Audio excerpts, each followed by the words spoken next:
Here we go. Hey, there's no time off in the summer. We're revved up. Lots to talk about in the WTOP Sports Huddle with Robb, Woodfork, Cichon, Dave Preston, George Wallace. I'm Dave Johnson. We mentioned that because this is a critical period for the Washington Nationals. The season doesn't end at the end of June, but on the way you have games against the Mets, the Phillies, also the Marlins, division games after you're done with this series with the Pittsburgh Pirates. So we'll just start with you, George Wallace.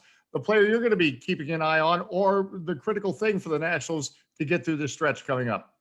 Well, they got to keep scoring runs. I mean, you can't be shut out. I mean, you got great pitching performances over the weekend, Eric Fedde, Joe Ross, and who would have thought that you're praising those guys, and you got Max and Strasburg with their ERAs as high as they are. But anyway, you have, when you get performances like that, you have to start producing runs. And I kind of like the way Kyle Schwarber's been put at the top of this lineup, 4 home runs in the last 3 days. I think this offense is going to have to start clicking. I mean, you keep hearing them say it, the hits are going to come, the hits are going to come, and you'd like to believe it. And at some point, you're going to have to. I mean, hitting is contagious for me. Once somebody gets going, they're all going to get going. So I'm looking for Juan Soto, Trey Turner to just kind of get this offense going. Who knows? Maybe this Schwarber thing at the top of the lineup is going to be key moving forward. But as you mentioned, these games against the Mets coming up, you did well with the 2 first-place series against Tampa, and then the split with the Giants with the 2 shutouts. You give up, one run? I mean, that's pretty impressive. So if you kind of put everything together, then maybe you can start to get on a roll, because let's face it, folks, it's June, middle of June. The trade deadline is going to be here before you know it. And there's going to have a lot of decisions to be made if this team does not get back into this race the next couple of weeks. Notice you mentioned Kyle Schwarber. As I said this morning, it's about location. And his spot in the batting order is going to free up some fat pitches for him to hit. And also, again, you still have to believe in the psychology of this team. As he told everyone, relax. We're a good team. Stay with us. So there's some zen that's coming from Kyle Schwarber, from Davey Martinez, whatever. It seems to be getting the Nationals through a period when they win some games and you look up, they're still a good distance out of first place. Dave Preston, you're next. They're not last anymore. No, that's true. Exactly. That's why a good distance. Well, the thing is, this year, the Nats, every Sunday for the first 6 weeks, they were either in first place or last place. They're not there right now. But what this lineup looks like, and has felt like the last couple of weeks, has been akin to lights on a Christmas tree. That if they're not all working, then none of the lights are working. And that's what it's felt like, because there are good hitters on this team. There are guys who are all-stars on this team. What I like about the move of Kyle Schwarber to the leadoff spot, that means that Trey Turner, who is a very good hitter, he's probably he and Juan Soto are the 2 best hitters on this team. That gives at least somebody on base for when Trey Turner comes up. And so that perhaps provides some traffic on the base paths for Trey Turner and for Juan Soto. The critical player, I think, on this team is Max Scherzer and his tweaked groin. He was limited to less than an inning this past Friday night against San Francisco. He's still up in the air for Wednesday. He had a shortened bullpen session on Monday. He's more than just the guy who goes out every 5th day and throws strikes. He has really become the heart of that locker room, which doesn't often happen for a starting pitcher, because usually it's the everyday guy. It was Jason Worth back in the day. Adam LaRoche was a leader in the clubhouse. Ryan Zimmerman's a different sort of leader in the clubhouse. Max is kind of an alpha dog for a pitcher that, and if he's not able to post every 5th day, especially with Steven Strasburg still on the shelf and Patrick Corbin still trying to find himself, that's not going to be ideal as we get towards the dog days of summer. Right now, as George said, a very critical series ahead. They take on the New York Mets. 4 games in 3 days, a huge chance for momentum swing that they can either catapult themselves back into this race, or they can bury themselves into the NL East cellar. Other than that, no pressure. Cichon? Well, there's pressure on this pitching staff, because when you have Steven Strasburg hurt potentially as long as he might be, Scherzer missing his start, we know he'll come back, but is he somebody that's for potentially trade candidates? We have Joe Ross finally pitching well, but he's not somebody I trust going out there every 5th day and delivering. So if Kyle Schwarber is making comments like, relax, we're a good team, I mean, are you really? We talk about the bottom half of the order all the time, and you scored 8 runs in the past 2 games. Before that, it was 0, it was 1, it was 0. I understand you played the San Francisco Giants, one of the best pitching staffs, or not one of the best, but you have guys like Kevin Gossman there who are solid, and they had, at least over the weekend, the best record in the National League. But to me, I don't really know if this team is as good as they say they are. I mean, Daniel Hudson now out for an extended period of time. This bullpen has been pitching really well, but you saw a little bit of cracks in it in the Pittsburgh first game. Wander Suero, again, is he somebody I can trust all the time? Kyle Finnegan, these guys, I mean, I just don't know how really great they are, but it just still seems inconceivable to me that this team would trade Max Scherzer. I know the haul you could get for him, but do you really think they would do it? I just kind of don't. I think with the second wild card, you're kind of in it longer than in years past. So I think they're going to try and go for it, especially in a division that's as tight as the NL East. All right, and so before you go off the season, who's the player you're going to watch? Who's the player? We got another show to do next week, so there's got to be hope. Who's the player that's got to come through right now? You believe? Trey Turner, top of the order. He needs to get on more. He needs to be stealing bases more. And he needs to be scoring runs more because, let's face it, runs are at a premium, not just with the Nats, but in baseball as a whole. Now, we do know that they are going to be suspending 10 games for any substances used. So maybe we see an increase in runs moving forward, because I know teams like the Tampa Bay Rays. I watched Pete Fairbanks against the Orioles. He had the white goop all over his hat, and he was throwing literally unhittable stuff that would go 96 and rise. I mean, are we going to stop seeing stuff like that now? Hopefully, because I'm tired of watching 2-0 ball games. I want to see some offense. All right, there we go. Maybe we'll designated hitter in the National League next. Let's rock. Tell you what, he's been hanging around Robb too long, getting all fired up. Man, Right. We need Frank Drebin on the case. That's right. Oh, boy. Still the greatest scene in any movie when he visits the mound as an umpire and the pitcher takes out a sander and everything else. Google planes, Naked Gun. Naked Gun. Nice. From the first Naked Gun. Rob Woodfork, who do we have to keep an eye on? Who do we have to circle if the Nats are going to get through this? I think you got to look at Steven Strasburg. I know Max Scherzer, if he's the straw that stirs the drink, Strasburg might be the container that holds the drink, because with Scherzer, you know what you're getting with him. And for the most part, generally speaking, he stays healthy. When they have to go long stretches without Strasburg, I'm not going to say they fall apart, but it really, really makes life a lot harder for them, because you don't know who you can trust on the back end of that rotation. And I know everybody got excited seeing Fetty play really well over the weekend and seeing Joe Ross play really well over the weekend, and give them their flowers. They played lights out over the weekend, but they're not going to do that every week. And so if you can get games like that from them, maybe every third start, and they don't have disastrous starts in between, which you haven't been able to benefit from this year, if you can have that, then you have a chance. But really, Strasburg has been maybe not the spine of that lineup, but he's been an integral part of that lineup. And I don't know that they can get whole and that they can get on a run unless and until Strasburg is back in the lineup and healthy and dealing like we know he can. And it also wouldn't hurt if Juan Soto had a nice little hot stretch here over the next 10 days or so.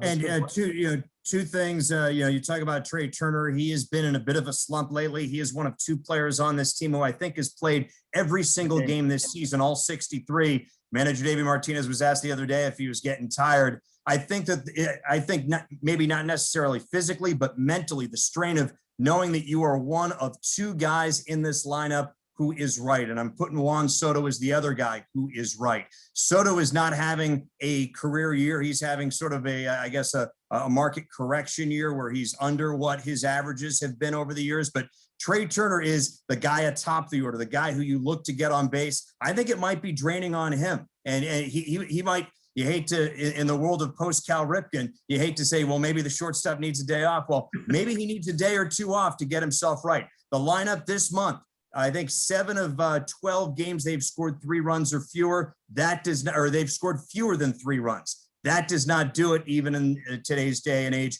where the pitching is so much better. Yeah, no, Davey Martinez had that great quote that Trey Turner knows that he can come into my office anytime if he needs a day off. The problem with that, with all due respect, if you leave it up to the player, he's never going to come into your office and ask for a day off. So, but he knows Trey Turner better than I do, whether he'd be honest on that. I'll just say, dovetail what Rob was saying. This period of time, Eric Fetty and Joe Ross, admittedly, they might not give you the kind of weekend they did against the Giants every time out. But if Eric Fetty and Joe Ross can get the Nationals into a competitive situation in the 6th inning of games in their starts during this period, that'll be critical if the Nationals are going to make it interesting late in the summer. And in the words of Davey Martinez, the weekend against the Giants, that's who they believe Fetty and Ross can be. And it is time to show if that really is the truth for those two. So those are two players I think we have to keep an eye on during this period. I'll transition to the U.S. Open coming up. I'm pulling for Xander Schauffele, not just because he did an interview with me on WTOP last year, but the U.S. Open is at Torrey Pines, basically Xander Schauffele's home course, or he grew up in San Diego. He was competitive recently at the PGA Championships. He's had success on the tour. He's competitive. He's been competitive in majors before. I think it will be a great storyline that he breaks through and gets his first major at the U.S. Open. And by the way, he's paired for the first couple of rounds with Phil Mickelson. So that's a pretty good San Diego story at the start of the U.S. Open. Dave Preston, I know if you want to add that in your paragraph in your exhaustive preview on WTOP and Schauffele together, they're excited about that in San Diego. What are you excited about? You can use that. Dave says you can use that. It's go good. You know what? Did he say I can use it, or he say I can just clip and paste that? Because I think that's easily a half hour. I don't have to. No. And if you use it, by the way, I'll promo it more on the air. So no. Perfect. I'll italicize it. It's what I love about the U.S. Open. It's, with each major, it's a little bit different. The U.S. Open, the layout, whereas the other three majors, they reward you for making great shots. The U.S. Open penalizes you ridiculously for making bad shots. Witness Phil Mickelson back in the day, and I think 2006 when he had that disastrous 18th hole. I think it's going to be interesting to see how Phil fares. It is his semi-home course as well, and he's coming off of a major that I don't think nobody thought that he had a shot to win. Everybody thought that he was done. When you look at Phil's when you look at the second act of his career, he's having the second act that guys like Arnold Palmer didn't have. Palmer didn't win a major after 33. Neither did Tom Watson. Tiger Woods only won I believe two, the one in 08 and the Masters just 2 years ago after turning the ripe old age of 33. And Phil has won every one of his majors after that 33, 34 year. So it's going to be fun to see if he's going to make the cut. I'm not going to hold my breath to see if he gets the weekend, but he's going to make it fun, looking to do so, because he's a swashbuckler, and the U.S. Open hates swashbucklers. They basically penalize him, and that's why he's had such bad luck. 6 runner-up finishes over the years. I wouldn't be surprised to see, even though everyone's looking at the favorites, for another sort of a guy who you're not thinking of at this time. Maybe not a John Rahm, maybe not a Rory McIlroy, maybe a Victor Hovland, who's high on the money list, who's played well, but like Hideki Matsuyama isn't one of the prime names as you enter this weekend. How about John Rahm? He's been playing great, and then COVID, he winds up having to pull out of a match. I'm sure he's physically fine, but mentally, how do you recover from having to basically pick up your clubs and go home? So Torrey Pines is a beautiful facility. It's not going to be as awesome as 2008 was when Tiger wound up winning in extra holes, but it's going to be a great weekend for golf. And 10 months into the show, finally we get swashbuckler working. Yeah. WTOP Huddle. So I've been waiting for that for a long time. George, your burning topic this week. I can't compete with that, but I'm excited to see. I'm excited to see what Phil's follow-up's going to be to last month. I mean, I like how he said this week, he's out there practicing. He's in his aviators out there hitting golf balls in shorts at Torrey Pines. He says he's turned his phone off. He's blocked everything out from trying to make a run. I mean, I'm excited to see that. Why not? It's going to be great TV. Not only is it Torrey Pines is one of the best places on earth. It's going to be, hopefully we get some drama this weekend. I know everybody's waiting to see Bryson and Brooks. They're not paired together, but I'm fine with that. I don't want them paired together on Thursday and Friday. I want them Saturday and Sunday. And if that beef is real, who knows if it even is real, it's going to be must-see TV. You look for those guys. Will Dustin Johnson, world number 1, bounce back? We'll see what happens to him. Colin Morikawa's played well as of late. Handful of names you like to see, but as Dave mentioned, the U.S. Open, a totally different animal. And put it at Torrey Pines. I'm really looking forward to this tournament. I am. All right, Rob, I know Brooks Bryson, you want that matchup, Rob, right? I am here for it. Give it to me. Put it in my veins. I want Koepka DeChambeau. I want them paired up. I want this to be a full-on Happy Gilmore situation where they go to fisticuffs and they're rolling down the hill and the price is wrong and all this. I want that. I want the drama. I need it because we don't have a super compelling story in golf. I know that Phil Mickelson winning a major late in life was great, but we don't have Tiger Woods, and we don't have some of the more compelling figures that we're used to having in recent years. So if, in lieu of that, if we can have some sweet beef, I'm with that. You think the beef is real? You think the beef's real? The beef is real because the look that Koepka had when DeChambeau walked behind him, that was real. You can't fake it. That was like a visceral. Can't fake an eye roll. Yeah, that wasn't his soul roll. That wasn't even just the eyes. He couldn't stand that guy. Oh my God. By the way, it's better if it is real, but I wouldn't be surprised if they're like, you know what, let's give these people a show. Let's have some fun. Ratings would be great. They're having drinks in the clubhouse laughing at us. Yeah. Be on the undercard of the Mayweather-Paul rematch. All right, Chris. With Lamar Odom. Let's go to a sport where they say fighting is not allowed, but it really is. If we're talking hockey, that's been on your mind. Do you think the Vegas Golden Knights are going to win the whole thing? Yes, I do, because I think Tampa Bay was a little bit exposed in game one. Now, I still do think they defeat the New York Islanders in the other semifinal matchup. And that's because Vegas, not the Golden Knights, but the casinos are telling me so. They still have Tampa Bay winning game two as a minus 205. I'm seeing some shops. I mean, to me, I watched the Islanders. I'm born and raised in New Jersey, and I watched the Devils teams in the mid 90s, and they played such with great forecheck and played physically, and it wasn't the best scores, but you were afraid of those guys coming over the middle. And that's what the Islanders have, especially with their fourth line with guys like Clutterbuck and Matt Martin. And Tampa Bay, while they can be physical, a little more finesse. They've got the scoring guys, but to me, that's going to be a great series. But Vegas and Montreal, we saw game one. I think Montreal was a little bit shell-shocked playing in front of 18,000 screaming fans. I mean, imagine that. You played in the morgue that is Canada, where there's nobody in these arenas. And then all of a sudden, and if any of you have been out to Vegas when the Caps were out there, I'm not sure if anybody has, but I mean, that arena is lit. I mean, that's probably a little bit, wow, look at the bright lights here. And they were a little bit stunned game one. I just don't think they have the talent to compete with Vegas. But the Islanders Lightning series, that's where it's at. Game two, I do think the Lightning win, only because Vegas is telling me they think they're going to win. But I just don't know. I mean, I think the Islanders have some nice pieces, especially with Lou Lamoriello. I mentioned the Devils. He's the GM now of the Islanders, and he's built a team kind of similar, and it's been successful.